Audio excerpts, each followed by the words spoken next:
and you lip off the puck. But if you've got a little time, then come and spend it with us, 'cause now you're listening to the Rough Cut.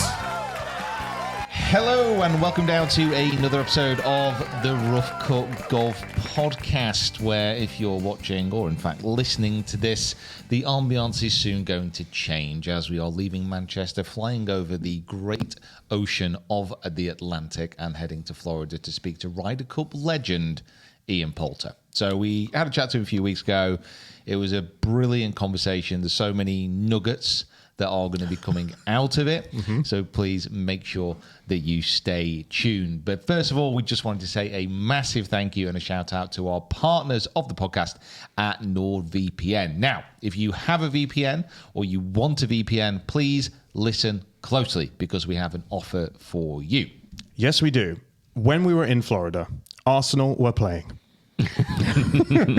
And I needed to watch the UK coverage of the football, so I just flipped on my VPN and accessed all of the coverage I needed as easily as just clicking the little UK button. I actually went to London, and I got the UK coverage of the football, which was excellent, safe, very, very cheap, very, very easy to do. Perfect, yeah. If you wanted to also watch the most infamous choke artists in the modern history of the Premier League, it's going to cost you about a coffee a month. It is that cheap, and it is also safe and secure, which is why we originally signed up with them. Yes. Jacob, you don't get to go on trips anymore. No, but what I do like to do is be able to access different websites and places that I couldn't do if I didn't have a NordVPN website. We spoke about it a couple of weeks ago when we were watching the Masters. We could go to the US and I could watch all that extra content that I couldn't have had otherwise if I had not got a NordVPN. What I was going to say is that when you travel, you can also use it to tell it you're in the other country and get your flights for cheaper. Which I do like cheap. Yeah, we do like cheap. Well, there you go. And if you wanted to access the offer, it is pretty simple. All you need to do is head over to www.nordvpn.com/roughcut, where if you take out a 2-year plan, you are going to get 4 months for free. So make sure you head over there and check it out. And once more, it's a huge thank you to NordVPN. They've been great sponsors of the podcast, and it's an absolute delight to have them on board. So, talking about on board, let's jump on a plane. Let's head over to Florida. Very good. And let's go chat to Ian. Hey, everybody. Welcome down to the Rough Cut Golf podcast, where I am joined in his own bar by Mr. Ian Poulter. Thank you so much for coming on, mate. Appreciate this. Pleasure. Thank you for having me. Thank you for making me such an amazing coffee as well. I really appreciate it. You're welcome. How is it? I can actually feel it hitting my bloodstream like lightning. So this could get a little... Because there's a double espresso in there. This could get sideways very quickly. We've got Kieran and we have Mick, who are going to be playing producers over there. They have your questions that you've been sending in. But we are here. We're filming out at Lake Nona, beautiful Lake Nona in Orlando. And I kind of wanted to probably start off, and we had quite a few questions about this, about kind of YouTube and why, effectively. Like, why start the channel? I know it's become a bit more of a thing in the past few years. But why you specifically? Like, what was the drive? I was approached a couple of years ago by a couple of guys that met with me at Woburn Golf Club and said, look, we've got an idea and we would love for you to head up the golf part of our YouTube concept. Okay. So being one that wasn't really a YouTube user at the time, because all I was ever seeing was Joshua sitting on his telephone all day, every day, watching YouTube of Dude Perfect and all of the people. I literally I wasn't really sure, but as my phone's vibrating in my back pocket, that's my mum, bless her heart. Let me tell her. Hello, Mumsy. All right, sorry, I'm videoing right now, but I'll have to cut you off. But happy birthday to Grandma. Where is she? Grandma, happy birthday. I'll call you back after I've done the pod, all right? How many years younger are you now? She's 94. Holy 94? She's 94, yeah. Blimey.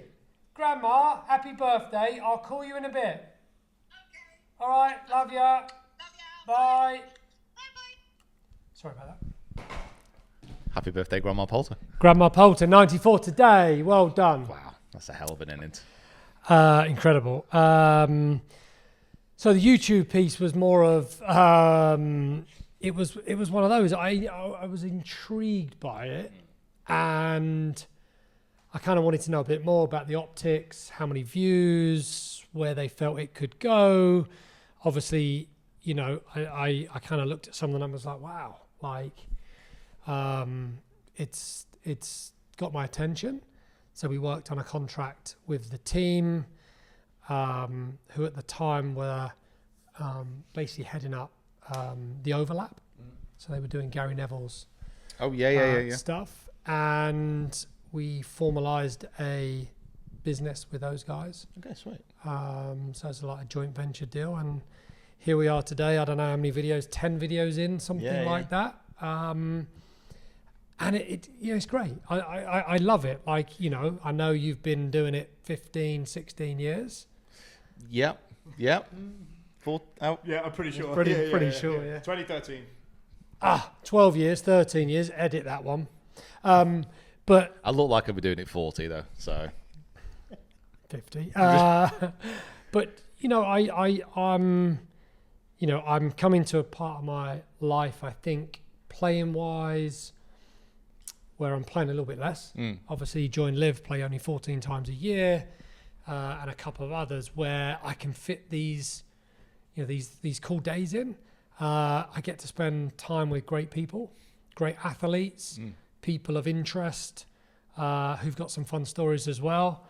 You know, listen to some of their journey, and what's made them successful as athletes, as business people. And, you know, I enjoy it. And I think the feedback I've had from fans has been really encouraging. So I'll keep doing them. yeah, no, that's amazing. I think that's one of the best things about this. Certainly, you're in the professional sports world a lot more than us, but like, you know, it's through these videos and stuff that get to be here and kind of spending the day with you as well. So the opportunities it opens up is amazing. And as long as you're enjoying it, I think that's the main thing. Yeah, I do. I mean, I haven't done one yet where I'm like, It's about 12 years. Is it? Yeah. Okay. That's when it hits. But like, you know, we've had great people, and I've only done a few videos. So, you know, I have a wish list. I'm sure you've got a wish list, right, of all the people you'd love to tick off. Yeah. So it's quite funny when you work with a team and you go, right, who would we love, like, to get on the show, and be able to do it? And you start crazy, right, with some crazy ideas. Yeah. And kind of you've got a long list. And of eventually people. get down to Pete. And then, like, we got to about page 47, and Peter Finch was on there. As long as each page just had a picture on, like, I'll take top 50. Like, honestly, pretty happy. No, about listen, that. I like, you know, jokes aside, I have, after doing a load of episodes now, massive respect to everyone that is on the YouTube channel, like, dedicates and pumps in serious amounts of hours to be able to do it. Yeah. You know, I massively respect the platform, the people, and the creators that actually make it fun for people on the outside to watch it. And I love it. Yeah. Well, we were talking before about like some of the channels that you've been watching and kind of getting into, and how specific it can be around certain interests as well. So obviously we've had a tour of the cars, and you're saying, like, you know, 50 now. Are you with the golf? Are you thinking more kind of seniors? Are you thinking continuing this kind of playing career, or kind of what's the feeling? Look, I at 50, yeah, I've played 5 tournaments this year, not performed anywhere near as well as I wanted to, because I'm not holding putts like I wanted to. So I've been in the opticians. I had LASIK surgery 16 years ago. It's wearing off a bit. So I'm consulting at the minute whether to go into some contact lenses. Like, I want, some parts of my golf are better today than they were 16 years ago. Yeah. So it's about pulling together and piecing this together really quickly now, because I've got 8 tournaments left on LIV. I'm playing my first senior major in the US Senior Open Oh, really? in a few months' time, which is quite exciting. Yeah, that's amazing. Obviously, we sit here today with not a very good relationship with the European Tour. I haven't paid my fines. I resigned my membership a few years ago. Once we had the initial, you need to pay me 1.1 million in fines. Yeah. So I took objection to that, and this is it's really disappointing. They're probably disappointed in me to go to LIV. But John and Tyrrell have just played 2 years on the European Tour. They've played 2 Ryder Cups. Tyrrell's nearly won the race to Dubai whilst being a LIV member. Yeah. He's earned over $10 million out of the European Tour prize purses in the 2 years. I haven't double dipped. Right?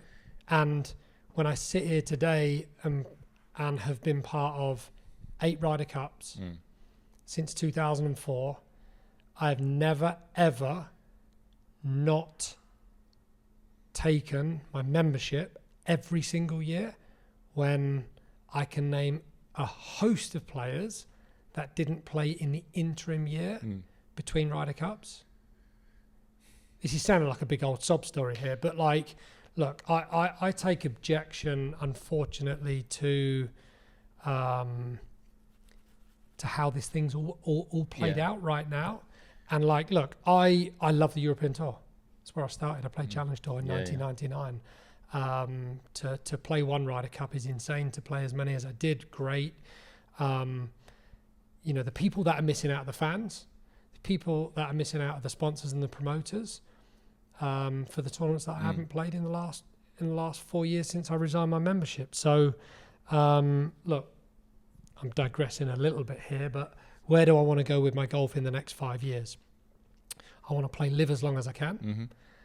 I would love to compete against my son in whatever format that is.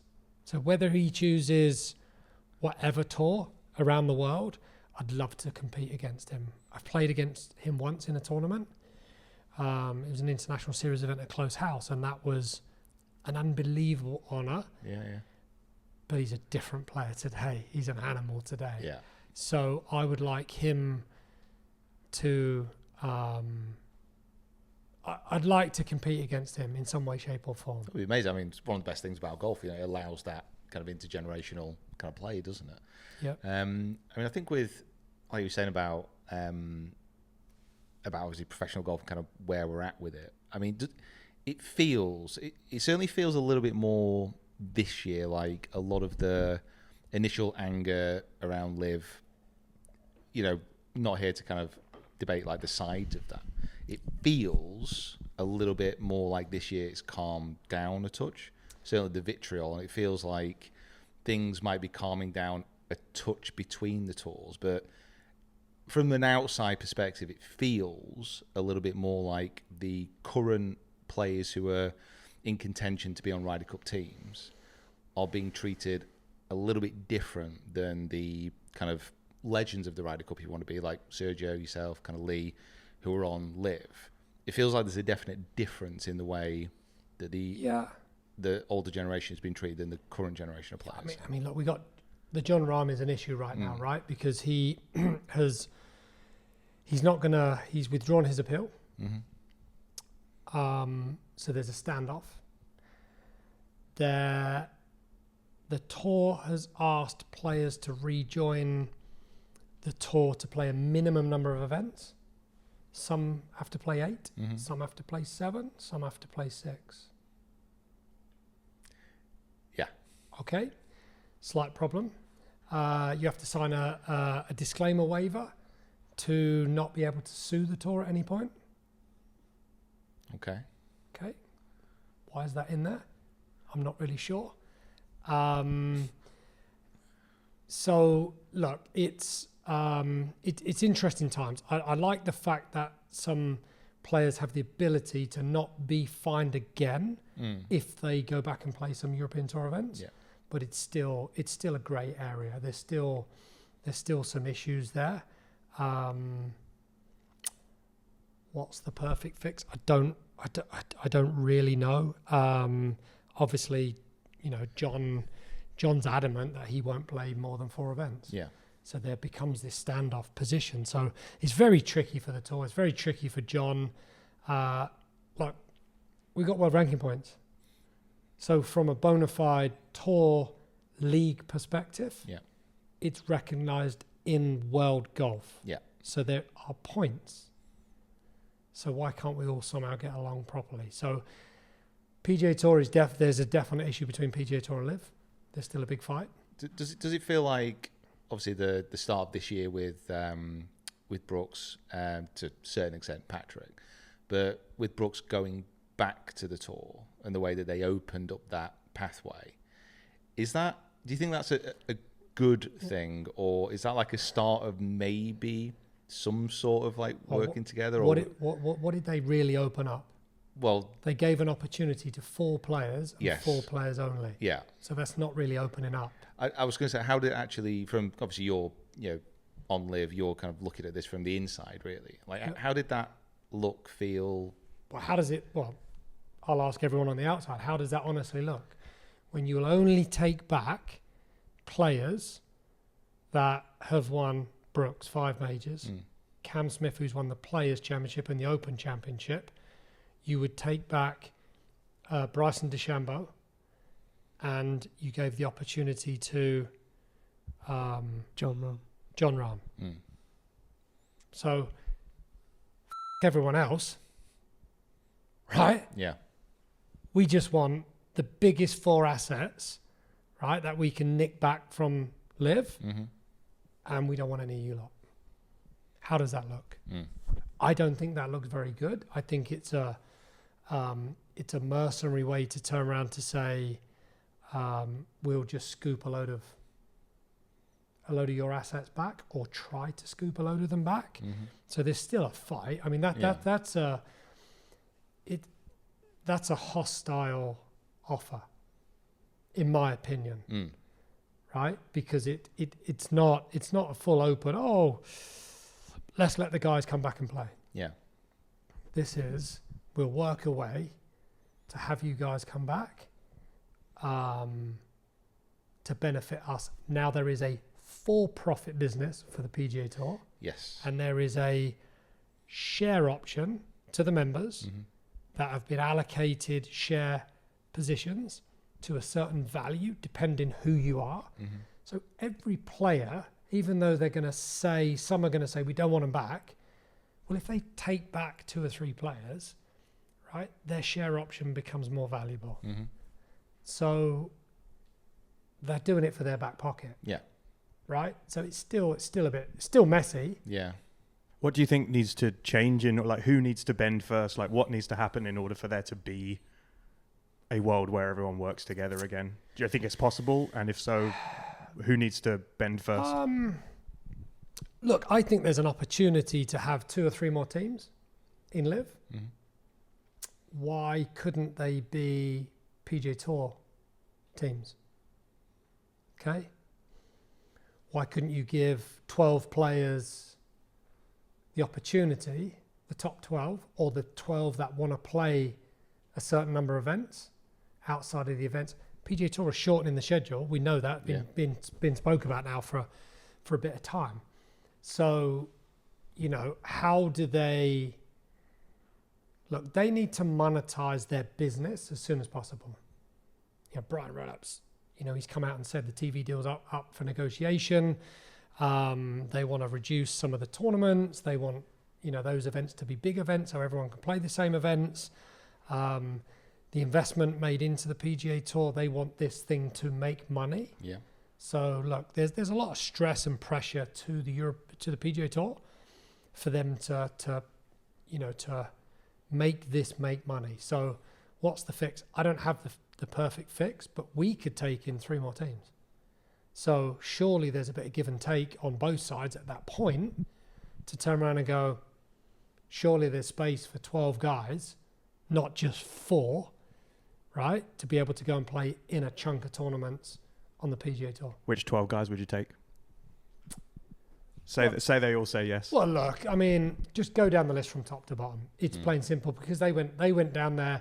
They went down an asset list, right, of who could be the biggest asset back to the tour. So just go down the asset list and just say who's worth the most money to them, to the sponsors and promoters, that is going to drive revenue for the TV deal that's going to come up for renewal. Did you think it was interesting that they capped it at 2022? Whereas To keep Phil out. Yeah. Of course. Yeah. I mean, it was obvious though. That was the. Well, that's what I mean. Yeah. It's not like it was a subtle dig. It was just a subtle, not so subtle roadblock in the way. But I don't think Phil was ever going to kind of consider going back anyway, was he? I haven't spoken to him about it. I mean, I wouldn't assume so.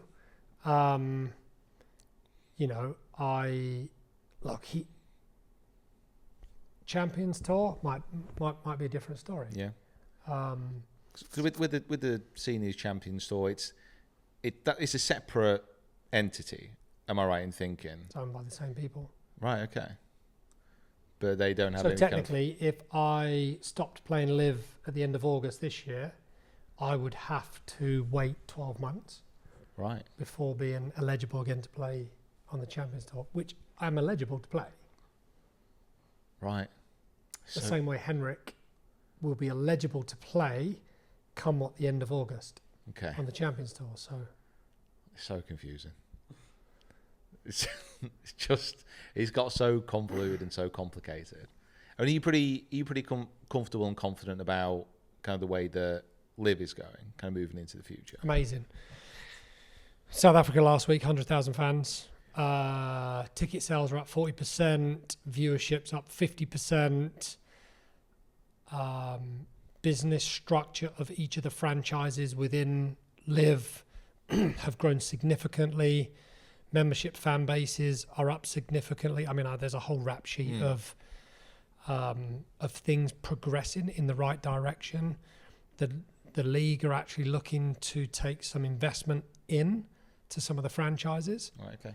So there, at some point, will be 2 teams that will open up a 10% equity stake.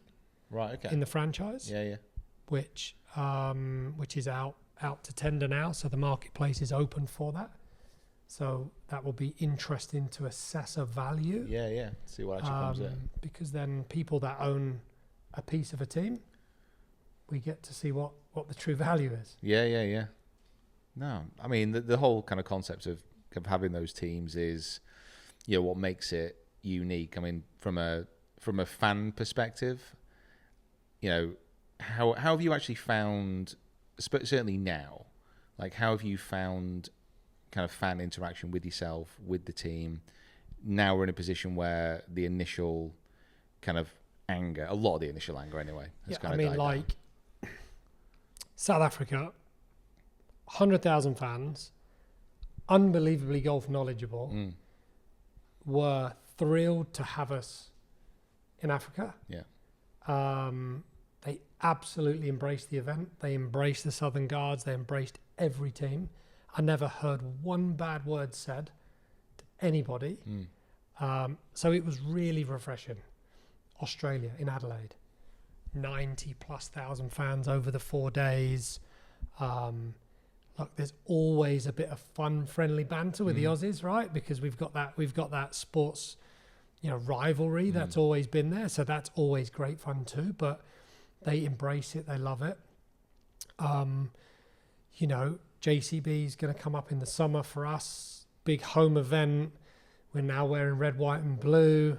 Homage to the Union Jack. So hopefully, we can have a massive event in the summertime. So look, it's growing. The traction's there. Of course, we can always keep this thing, moving in the right direction for this thing to grow, which it is. So look, I'm excited for the business venture side of what LIV is. Yeah. I'm excited to still be playing at 50. Hopefully we can still be playing at 51 and 52 and 53 and see where we get to. But, there's still lots of options for me playing-wise as the years roll on. Senior majors, I could play some Champions Tour golf at some point. I could, who knows, I could go in the booth. Yeah, very true. I think you'd be very good at that. I could... Do a 4-man scramble on I YouTube. could, just in case. I could smash this YouTube business and do some awesome content. So look, I can make myself busy. Yeah. Life's been good to me. Golf's been really good to me. My main focus is Luke now with his golf. And making sure the whole family are happy with me still traveling, because I've missed them for 28 weeks a year for 24 straight years. Yeah. So as long as they're cool with, sending me packing often enough, I'm happy traveling. Like, it's the game of golf. Like, I sit here today scratching my head, taking you round, to show you from pro shop days. Yeah. What's been achievable? Like, it's a joke. Yeah. Like, I feel very lucky, fortunate, to have had a run like I've had, to open up so many doors of business ventures and YouTubes and all sorts of weird and wacky stuff that it just keeps me busy all the time. Like, Pat pulls his hair out trying to get me to do YouTube every other day, but I just can't quite fit it in. So, look, it's I'm lucky. I'm healthy. Family's healthy and happy, and we'll just keep having fun with this great business. Oh, I do wish I had my own bar in my own house. That was the thing I took away from it. Surrounded by all that memorabilia. It was a fantastic tour that we had around this house, and if you haven't checked those videos out yet, you can do that on Ian's channel. There's so much depth there, and there's so much to see within that house, including the Medina putter, which we also used on the course during our video, which is going to be coming out. But it did get me thinking, like that Medina putter, it belongs in a museum. Everybody who is kind of listening to this or watching this will have clubs that they don't want to lose, and if they do lose, they would like to be covered, and that is where our fantastic friends at Golf Care come in. That is correct. Now, can you imagine, Peter Finch, if you were in possession of something that had the same sentimental value as that Medina putter has to Ian, and you left it on the fringe, and you kept going, and you've called the club up, and you realise it wasn't in your bag, and you're like, did I leave my Sauron 60 degree lying on the fringe?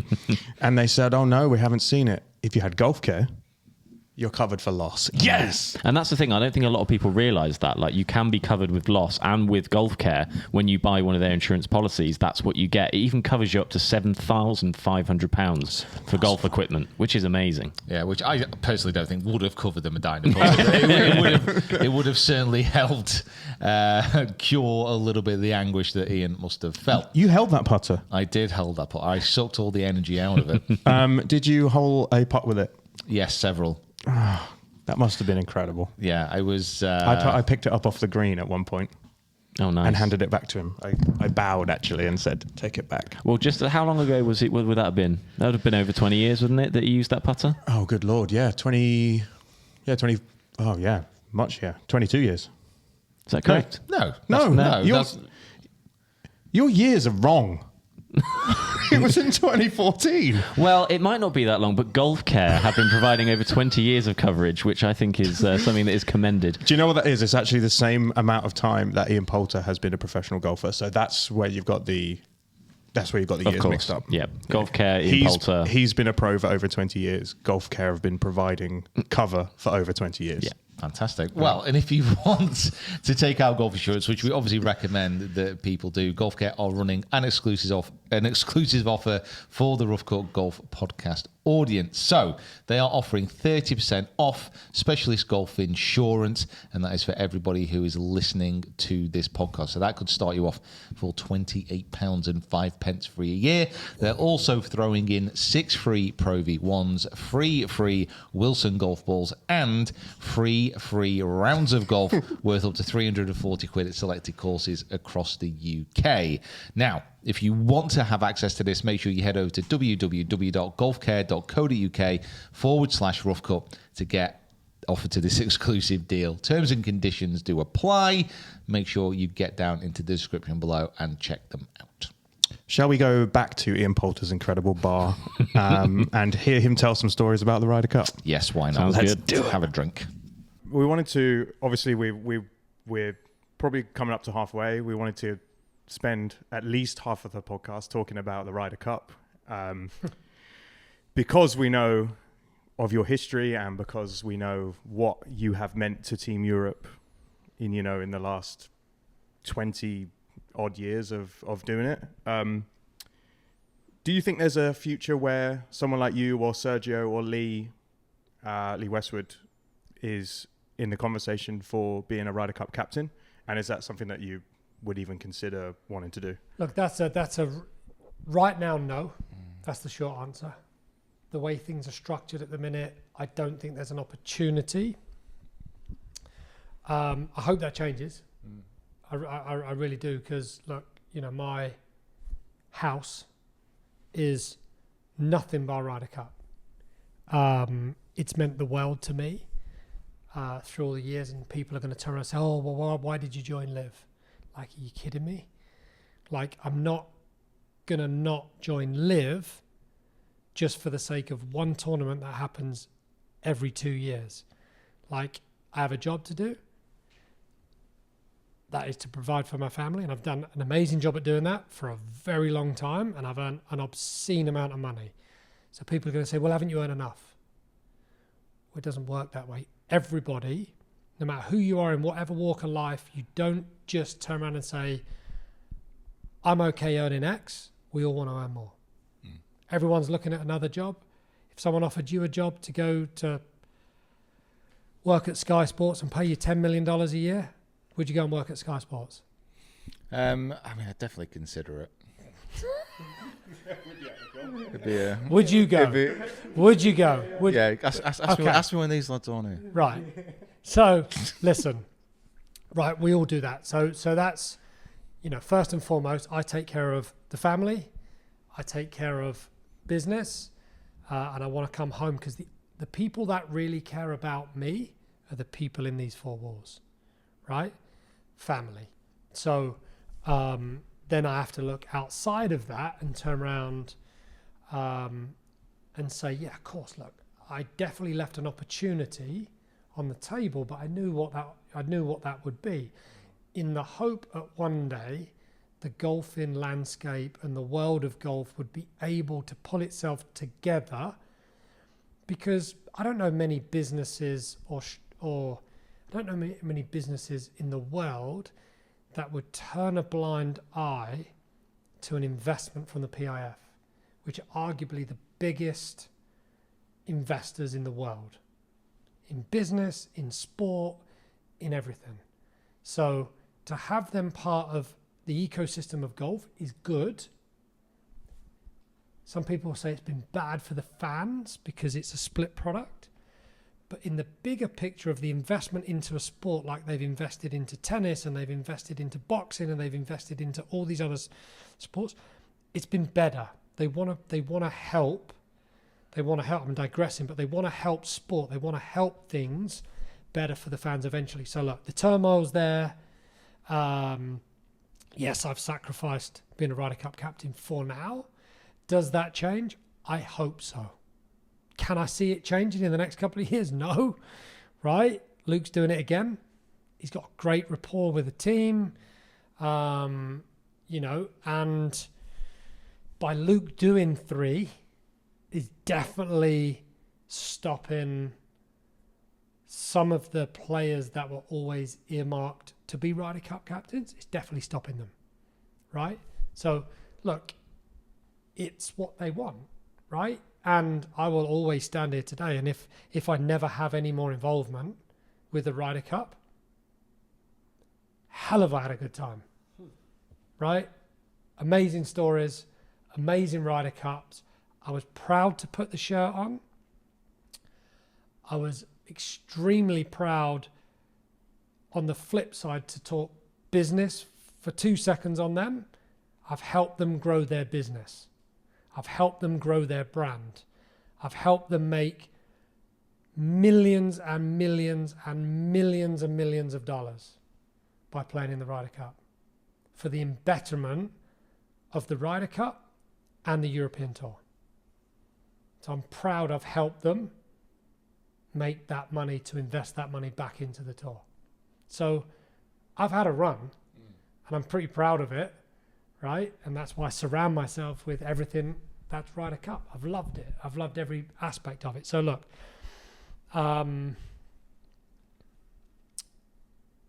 we'll see. We'll see. I'd love to, but I don't see it right now, unfortunately. Yeah, I said times can change. That's the thing. Like, if you think about where the professional game was a few years ago to where it is now, and where that's going to be within 4 years, you have still just turned 50. You do have the I'm an old. you do have the time ahead of you. Not much, admittedly, but you do have time still. Yeah, look, there's definitely time, right? There's definitely time, but those years are passing quick, and Ryder Cup's only every couple of years. Yeah. There are great players that have played this great game that are worthy of being a Ryder Cup captain. So there's now going to be a bum fight for if that door opens up, who gets that opportunity. It's going to get compacted very quick. Who do you think from the current crop, who do you think would make the best Ryder Cup captain who is currently a Ryder Cup player? Look, I think Justin Rose, think McIlroy. Look, every single person that's played a Ryder Cup or played multiple Ryder Cups has the inside knowledge to understand what it takes to win, because we've been so successful in the last 2 decades. Winning an away Ryder Cup is much more difficult than winning a home Ryder Cup, as we know. So, 2012 was the last one prior to, obviously, the boys doing it in New York. So every single Ryder Cup captain that I've played under have all done it a bit different. They've all had their stamp of vision, background of, how they manage people, how they see groupings and pairings, and the details that go into the Ryder Cup are astonishing. From the furnishings inside the team room to pictures on the walls, to the pillows, to the mattresses, to the duvet covers, to it's like the detail is insane. Do we as in Europe? So obviously, like the last couple of decades, Europe has been the dominant team within the Ryder Cup, despite, you would say, having on paper a weaker team as far as world rankings, tournament victories, all the rest of it. And it's often talked about team spirit, all the rest of it. What actually is, like, in your opinion, like, what actually is the difference between the teams? And when the Ryder Cup comes around, why is it that Europe do actually seem to excel a lot more than the Americans? Egos, attitudes,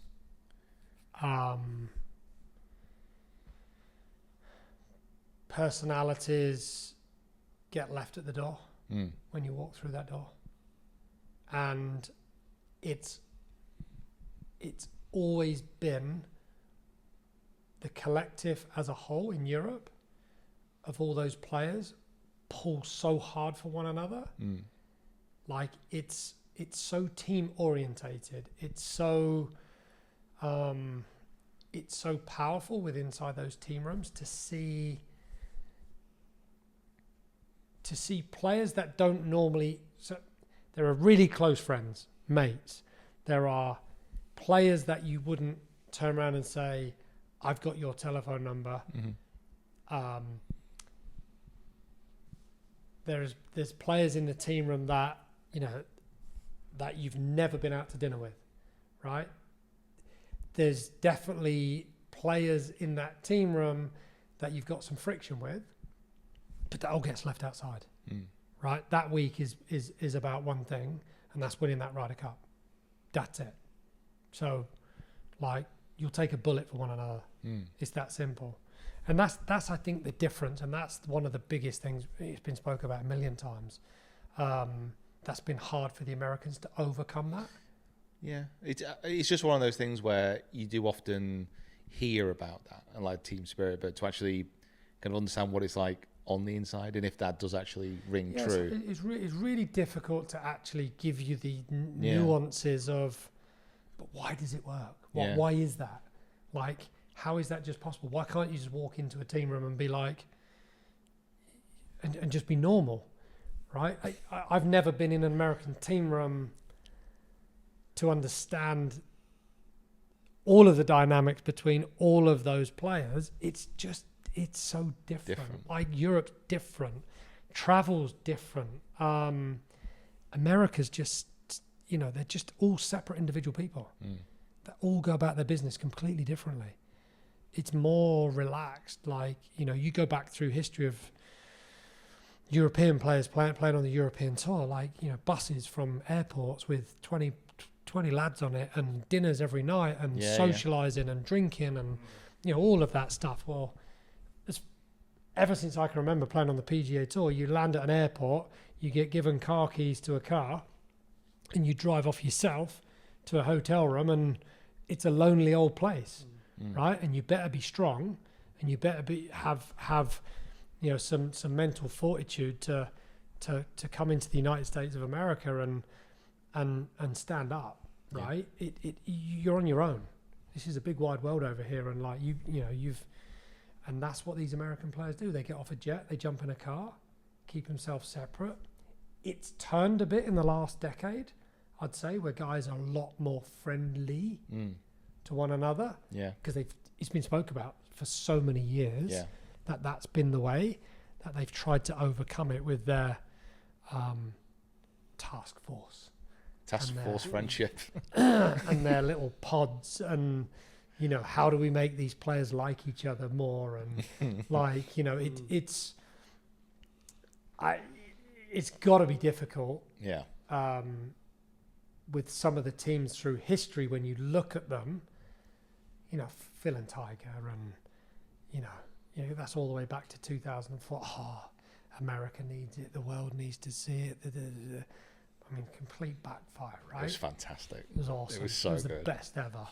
Hal Were Sutton. you watching him out there? Hal Sutton with his big cowboy hat on, getting it way wrong. Honestly, it was because when he was announcing it, like, even when they shook hands and they looked at each other, they were like, "This just isn't gonna happen. This isn't gonna happen." Like, Phil had literally switched into Callaway clubs on like the Sunday.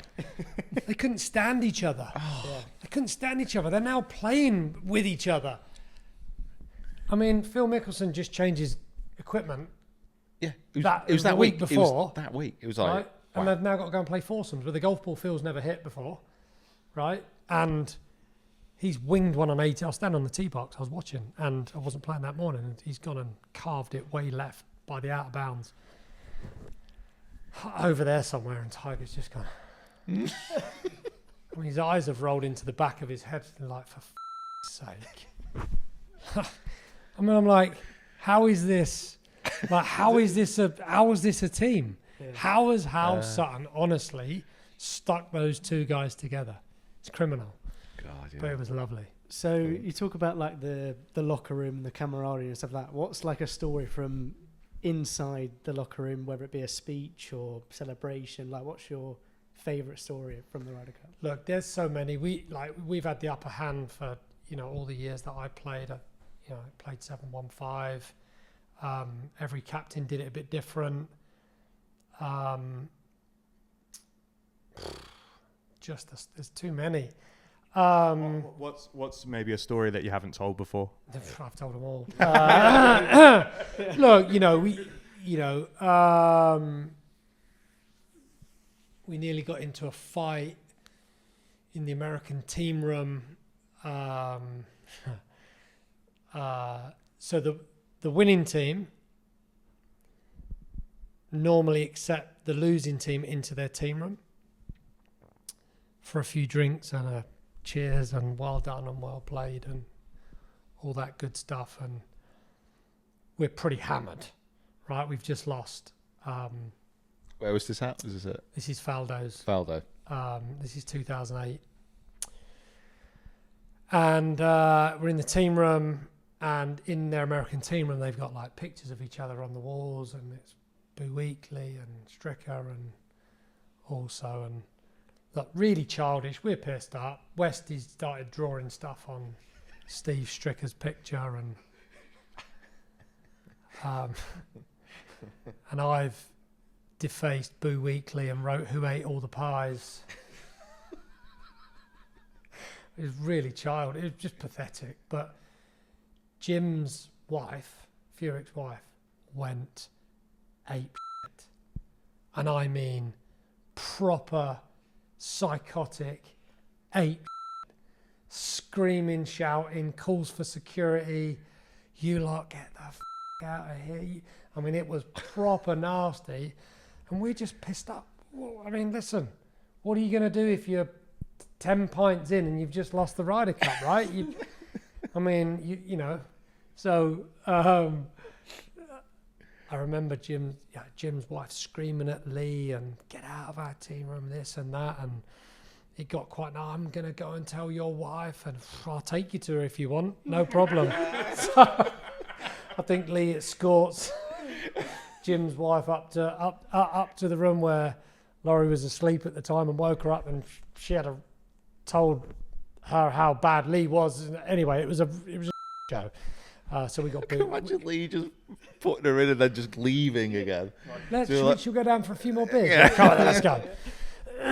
So yeah, it was an interesting half an hour. But look, you're well deep into 1, 2, 3 o'clock in the morning, parties, sing songs, venturing out into Irish bars at midnight, and Lee Westwood introducing every single player on the bar in an Irish bar, which you can imagine is pretty lively. That was 2004. We tried to get Langer to come out, but he wasn't having any of it. He stayed in the team room, but we decided to go and just literally set this Irish bar on into sing-songs for a couple of hours, and we got pissed and went back to the team room. Yeah, I mean, there's so many great stories. Like, no one didn't come to fisticuffs in the team room in the end. We kind of diffused that. I mean, I thought Boo was going to eat me at one stage, but I mean, that was the one we're in riding.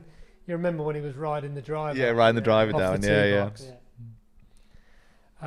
So look, there's so many there's so many amazing stories. And then about that 2012, like you've obviously. What happened? What happened? What happened in 2012? Yeah, but like, what was kind of in that team room on that Sunday? Saturday night. You've obviously produced the best comeback ever. What's the team? What's happening inside the team room like? Yeah, buzzing like that. The puck going in, the team energy. When I turned to the team, and like just that fueled momentum, call it. 4 points. You're 4 points behind, but you're looking at an American team that looked deflated, demoralised. And yet we for the next 3 hours are on cloud 9. The sing-songs in the locker room, when we walk into the locker room, which was, it may have taken like 15 minutes, 20 minutes from all of the furore of what was going on with that, and doing some interviews and bits and pieces, and the locker room was bouncing, the ole ole's and sing songs and chants, like, I know it's only Saturday night, like this is going off, like this was absolutely insane. And then I remember when the team sheet was announced, we had a team meeting, and Ollie starts taking us through match number one, how do you fancy that? And it's like, fancy taking him down. And like, as it was just on order of play of like, Rory fancied his match, thankfully pitched up in the police car just on time. Thanks, well done, Copper. Unbelievable scenes. So, but as you look down that order, it was just like, fancy that, fancy that, fancy that, fancy that. So it was like the buzz in the room of, a great US team didn't feel like a great US team when you look at it on paper, right? Because everyone fancied their match. So it was, the talking points were, look, come on, like front end, let's put the foot down. Like, let's get our 4 points back on the board ASAP. Now we're rolling at that point, right? So the early matches did their job. So I think 4 of the first 5 or 5 of the first 6 matches were blue, right? Which was insane. And at this point, you turn a US heavy fan base, you turn them pretty quiet, pretty damn quick at that point. So within that first couple of hours, right, all of a sudden the sing-songs, the chants, and the we were getting from them over the first couple of days, that it's just disappeared. And our sing-songs started to come, and it was a crazy Saturday night. It was an insane Sunday. And the highlight reel of the golf that was played was remarkable. Rosie holding the putt on 17. That putt. Keimer rolling it 6 foot past on the last. I was with a Latherbow in the fairway, and he's got a little monitor. And when Keimer's knocked it onto like 25 feet, 30 feet, or whatever it was like, we knew it was done. It was all over. Right, so it was like, and Ollie being right was, I could tell he was so tense and so nervous and so amped up that, I look at him as he's rolled it 6 foot past, and as my dog's barking like crazy outside, and I'm just looking at Ollie, and he's in despair. He lifts his hat up. He's looking up to the sky, and he's like, I know what he wants to say, because I want to say it as well. I'm like, Martin, what are you doing? I think how do you not lag it down there, right? Millions of people around the world were doing exactly the same thing. Oh my God. And then, look, he rolls it straight in the middle, and like the energy release from him was the most surreal thing I've ever seen from a captain. Like, he's so emotional. He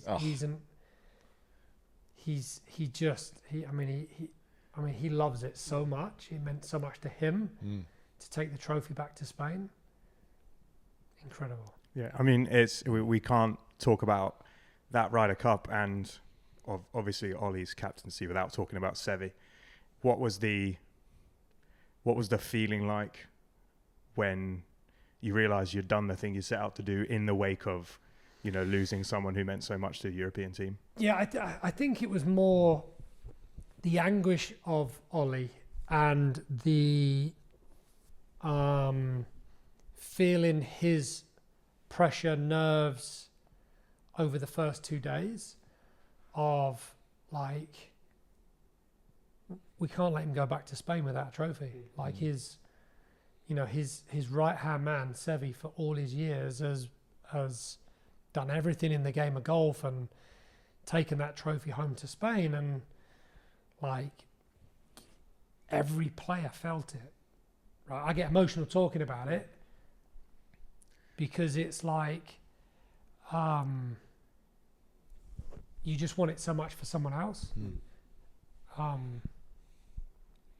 So it was awesome. Yeah. Talk about like when you showed us that kind of message in your office. It was like, oh, man, it's you just feel it even after like obviously such a long time, and nothing to do with the Ryder Cup, but even looking at that and then obviously you talking about it, it's like, oh man.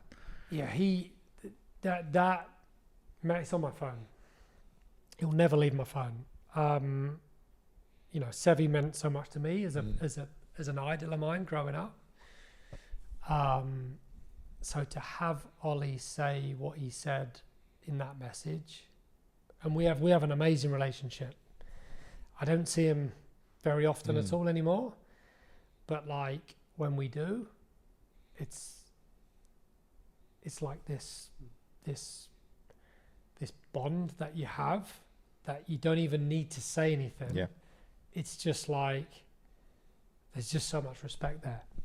And yeah, he paid me a compliment, which is just, it's pretty amazing. Oh, amazing. Love that. Cool.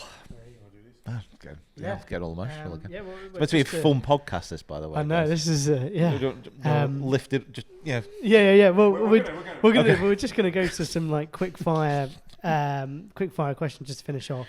Just a little bit of explanation, like after why you think it. So, the Open or the Masters?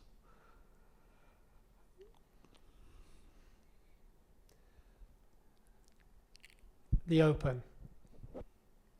And short why? Yeah, and short why, yeah. It was my first major I ever played. Fair enough. Who's going to win this year's Masters? Bryson. How come? He's playing some unbelievable golf right now. And that golf course should lend itself to someone who moves the ball a bit right to left. So for a left-hander hitting a cut, Bryson hits a decent-sized draw. In the form that he's in, I think he'll be pretty hard to beat. Did you write down that stat, by the way, that you showed me the other day? Oh, I did. Yeah. It was 32, world ranking strokes 9. gained. Yeah, and then ninth in data ranking, Yeah. and like the average is that in the last 30 years, the person that's won the Masters is 32 in strokes gained, and then ninth in data golf or something like that. Yeah, we'll throw it up. It's pretty cool. Most underrated country for golf? Well, I've never been there. I think New Zealand. It's got, what's the golf course there? Jack's Point? Or there's Tiari got Links? loads, Yeah, haven't loads. you? Yeah, Tahiti, yeah. Tahiti, yeah, Cape Like, Kidnappers, yeah. I mean, I want to get there at some point. I've never been. I've played pretty much every other country in the world, but like, you know, who gets the opportunity to go to New Zealand and play some of the best golf courses in the top 50 in the world? Yeah, for sure. Favorite event you've played, past or present? Well, Ryder Cup. Ryder Cup. Did you need a short explanation why? Yeah, go on, You man. think- Yeah, just No explanation needed. What about a DP World Tour or like a European Tour event that maybe isn't a major or a Ryder Cup, but something that feels like slightly smaller but has a like special meaning to you? What's your favourite one? Well, I mean, like, there's so many events through the years. I mean, like the Dunlop Phoenix Japanese tournament. When you look at the winners on that trophy through the years, like that was, for me, that was pretty special to go to Japan and win. That's been pretty cool. Aussie Masters, again, the list of winners on that trophy have been pretty special. Volvo Masters, our Tour Championship, that was a pretty meaningful win. yeah. Favorite golfer growing up? I think I know this. Favorite answer. golfer, Yeah. Sevi. Yeah. Don't need explanation for that. Favorite You course. can pull a few out of the previous comments. Favorite course in UK and Ireland? Well, look, my home club, Woburn, but if it wasn't Woburn, Birkdale's mega. I played Old Head last year for the first time. I think, I mean, look, scenery is unbelievable. Golf course is solid. There's It's not the best course, but like it's just It doesn't matter though, does it? What, Like, what a piece of land! And as soon as you finish, you have a wicked pint of Guinness. Yeah, yeah. there's a- the seafood pasta there as well. Oh, There's the a- food to Yeah, the seafood pasta, Oh, the food. mussels. You got to do the prawns yourself, which is a bit annoying, but it's fine. There's a great video on the Peter Finch channel if you want to go and watch Old Head. It's available for you if you want to go and see it. Is it? Yeah. When did you play? We last year, played year before. year before 2024. Was it it? was we did a 1v1 with Luke Quan and Sean unbelievable. Walsh, and it was Never been anywhere like it. It's awesome. Sean Those Walsh. boys have played down in New Zealand, like Cape Kidnappers and Yeah. stuff, Okay. and they said Old Head is Yeah, way more kind of intense. Really? Yeah. It's cool. Sean Walsh is afraid of heights, and that tee box on 12 is it? Yeah, is it the par 5? Par Yeah, 5. it- Like It was yeah. it was literally falling over, He was- hitting the ball, yeah, falling falling towards the land, Well, like, it just gives you the EBGBs, doesn't it? Yeah. especially when the wind's whipping round. You're like, oh. This is the last question of the podcast. You have as long as you want. Are Arsenal going to win the league? Yes, they are. Do I need to elaborate? 9 points clear, playing City in a couple of weeks' time. Do you know what? God, I hope we win. Like, seriously, I don't know when this is going to edit, but like, the world could fall apart again in the next couple of weeks. Who knows? But we did, we fell apart a couple of years ago and last year. But If it's not this year, it's Yeah. if it's not this year, like, I'm it's desperate another 10. for them to win the next 5 games because there's a game that I can get back for. Right? It's a home game against Burnley, and if it is, I'm taking Joshua, and I'm going for 24 hours. I'm going. Oh my God! I've already spoken to Declan. I'm like, mate, I'm not saying anything, but like, if all being well, I want to bring Joshy over to the Emirates to watch a game. Watch us potentially lift the trophy. That's what. Could be, that time, yeah. And do you reckon if we have already won the league by the time we play West Ham, we should lose the game on purpose so Tottenham definitely go down? Just imagine. That's a great show. Just imagine. I get asked all the time. Do you know what? It's unbelievable. Wherever I am in the world, someone said to me, "What do you think of Tottenham?" It was at Wentworth, and I said, I've got to edit myself out. right? I didn't think anything of it. I didn't realise the guy was filming, become a viral clip. Wherever I play in the world, they tell me, "What do you think of Tottenham?" By the way, the property we're on here is owned by Joe Lewis, who owns Tottenham. So, like, and I love Joe. Seriously, I love Joe. And, like, it would be terrible for his business as an owner of Tottenham for them to go down. So my relationship with him, like, I don't ever want that to get frosty because I really like Joe and the family. I think they've done amazing things. But there's a little piece of me that just, I mean, like, my first boss when I worked on a market stall from the age of 11 till 15, he was a Tottenham fan. Like, I don't know. I just have to have a little inside chuckle. I mean, it'd be amusing, but I'd feel bad for Joe because you'd wipe a few hundred million off the value of Tottenham. But Be a great championship stadium, though, wouldn't it? One of the best. Some elite stuff. great Cool. toilet seat. It looks comfortable, doesn't it, from above? When you look at toilet seats, when you stay in hotels all over the world and you look at that and you're like, oh, that's gonna hurt my ass, or like when you look at Tottenham from above, it just looks like a comfortable seat. I didn't know that. I've never looked Have you at not seen it from above? No, I've been there a few times, though. Good No, bars. honestly, pick it, like, literally get the view of it. It looks like a really nice seat. Ian Poulter wants to Tottenham Stadium. No, I don't want to Tottenham Stadium. We could meme. Yeah, 100%. Oh, if you think I'm not already making that sitting when we down. get Okay, back, that's you fine. gotta think. Put my Look at voice it. Look at that. How comfortable does that look? If that was in your hotel room and you walked in, You know, it has got like quite a pronounced little it front looks bit. comfortable, Yeah, doesn't it? You got a little bit. It'd be perfect. Yeah, does. Bit more like a Japanese toilet, that. Yeah, it looks like one of those warm, one of those heated, Yeah. preheated seats. Oh, there you go. There it is. There you go. There you go. There it is.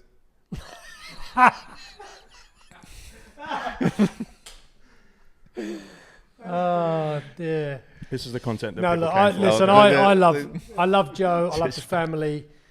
Like it would be bad for them to go down. But Would you actually want that? As an Arsenal fan, would you... I know you want them to go down. Obviously, it would be hilarious for you. But wouldn't you, like, miss Because then you wouldn't North play them London in a derby? Like, derby, yeah. Yeah, but then we like magically come up against them in the cup, and it's like a much bigger event, and we Got can you. be like, oh, we don't. If you beat us, you will be giant killers because you're a lower league team than we are. Listen, if we win the league and they go down, that's a life-changing event. okay. it That's will a- be etched in history that's- forever. That's a 1966 World Cup in my world. That's Ian Poulter on Saturday at Medina. That's the same level. I've got the winning the signatures from all the 1966. I saw that. That's very You cool. see it? That's very cool. It's quite nice. We can end the podcast now. Okay.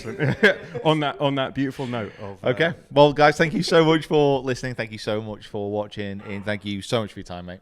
Really, really appreciate it. There's going to be more videos coming from this trip as well. We've got matches, we've got a tour of this amazing house as well. So stay tuned for those.